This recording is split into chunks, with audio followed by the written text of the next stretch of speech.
Hello everybody, welcome to another build video. The gameplay footage you're watching right now is from yesterday's live stream, so apologies for the video quality.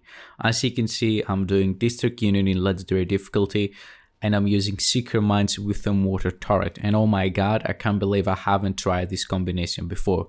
You know me, I love my Seeker Mines, but I was never a fan of the Mortar simply because you have to aim where you want to shoot it, so you don't have a lot of time to shoot your weapons, which is a problem that we're gonna talk about later on in the video because we're using the capacitor, and obviously we want to use our weapon in order to get the stacks, but at the same time we want to use a mortar and blah blah blah. It gets complicated. Yesterday, however, I decided to give this kill a shot. You should know that a teammate was running his Artificer Hive most of the time, so I was getting extra skill damage from that, but also the build I was running was optimized around my Seeker Mines and not my mortar. So pretty much the damage that you see right now on your screens is what I'm able to achieve with a much better optimized build that I'm gonna show you later on in the video without the Artificer, just by making sure that, we invest in the right attributes. I was able to reach numbers like 7 and 8 million damage, both in the gameplay in the background with the Artificer and the not so optimized build, but also without the Artificer but with a very optimized build for the mortar skill. So the build I'm about to show you in this video can definitely go over 10 million if somebody in your group is running Artificer. So this was the build I was running, and obviously it's not great. So I decided to do some testing. So as you can see right now, with the original build, I'm getting 3.5 million to 5 million damage with my capacitor stacks. Not terrible by any means, but there is so much room for improvement, so let's improve it. First thing I change, of course, are the talents. We don't need to reduce our cooldowns anymore because our main source of damage with this build is gonna be the mortar, not the Seekers. We keep the Seeker Mines because they're fun, but we don't really care about how often we're gonna get them because we want to actually spam our mortar and do as much damage as possible with it. So we change the perfectly skilled with kinetic momentum and the perfectly calculated for perfect combined arms. Already we have plus 45% skill damage just from these two small changes. Moving on, of course, we're gonna add a waveform in there. Waveform will generate 10 stacks that will offer 30% skill damage in total for one of the two skills. These stacks rotate between the two skills, but they're never completely gone once you actually get them for the very first time. I'm saying this because I had a guy comment in another video the other day that waveform is not worth it because you lose all your stacks every 10 seconds and things like that.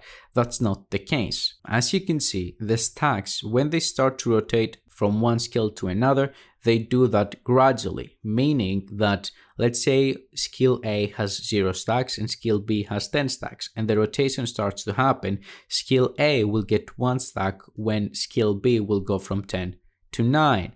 Then skill A will get 2 stacks, and then skill B will go from 9 to 8. So you never lose that plus 30% skill damage your build has, you just have it rotating between your skills. Sometimes it can be 30% in one skill, 0 to another. Sometimes it can be 10 and 20. Some others can be 15-15. Some others it can be 5 and 25, right? But you always will have that plus 30% skill damage. The last thing I changed, of course, are the branched pieces. As you can see, in the first build, I was going with 3 Empress International, 2 Hana U, 1 China Light. Now I'm running 1 China Light, 1 Wyvern piece, 1 Hana U piece, the waveform, of course, as we just talked about, and 2 Empress International. Now hear me out. 2 Empress International offer 10% skill damage and 10% skill health. You can go without the 2 Empress International and instead decide to go with 1 more Hana U piece for the 10% skill damage and another China Light for the 10% skill haste, or another Wyvern piece for the 10% status effect. I think that the most beneficial option here would be to invest in 1 more Hana U and 1 more China Light. However, I don't have the right pieces, I don't have the right talents in those pieces, so I decided to go with 2 Empress International and just lose the 10% skill haste, which is not that big of a deal. The attributes, of course, in this build, which I don't think I go over, are going to be skill damage, skill haste, status effects, things like that. Of course, high priority is the skill damage. With the changes I just mentioned, our damage increased by a huge amount. Reminder that with the first build we were getting 3 to 5 million per second mined and per mortar shot. Now we get on average 4.5 million per seeker mine with full stacks on the capacitor and the waveform being on the seeker mines, and all the way up to 8.7 million per shot with the mortar with full stacks again on the capacitor and the waveform being on the mortar. When the waveform stacks change from the mortar to the seeker mines, our mortar shots instead of 8.7 million are hitting for 7.7, which of course are still pretty high. As you can also see, the bleeding from the mortar shots is actually quite effective as well, causing I think about 150,000 per second. Both seeker mines and the mortar scales with explosive damage, so we're also running with a demolition specialization. However, there is a big issue with this build, and that's the stacks on the capacitor. The testing I just showed you in the shooting range is, let's call it a best case scenario. It's like the gas consumption car manufacturers post in their ads. You will never get those numbers, or even if you do, it will be very hard to get them under very specific conditions.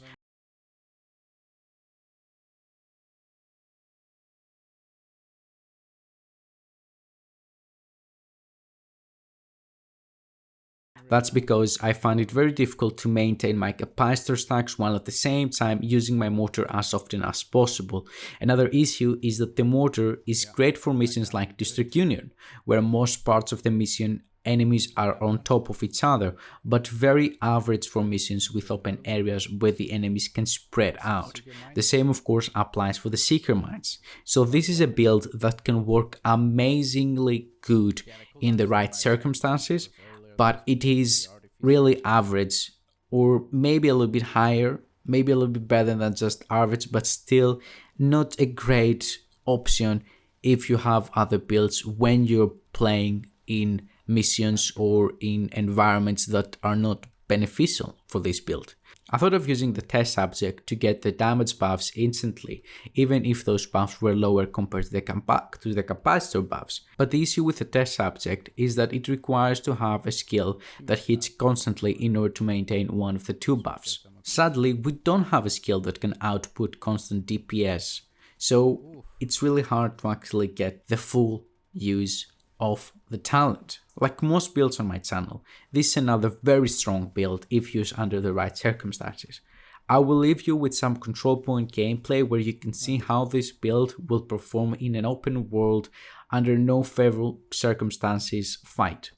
With that being said, I think this will be the only build I will run from now on Legendary District Union and other missions like it in the future, simply because it's too much fun. As you will see in the gameplay of the control point, you can actually have a lot of fun. You can pull off some very high damage numbers and you can clear content very fun in my opinion.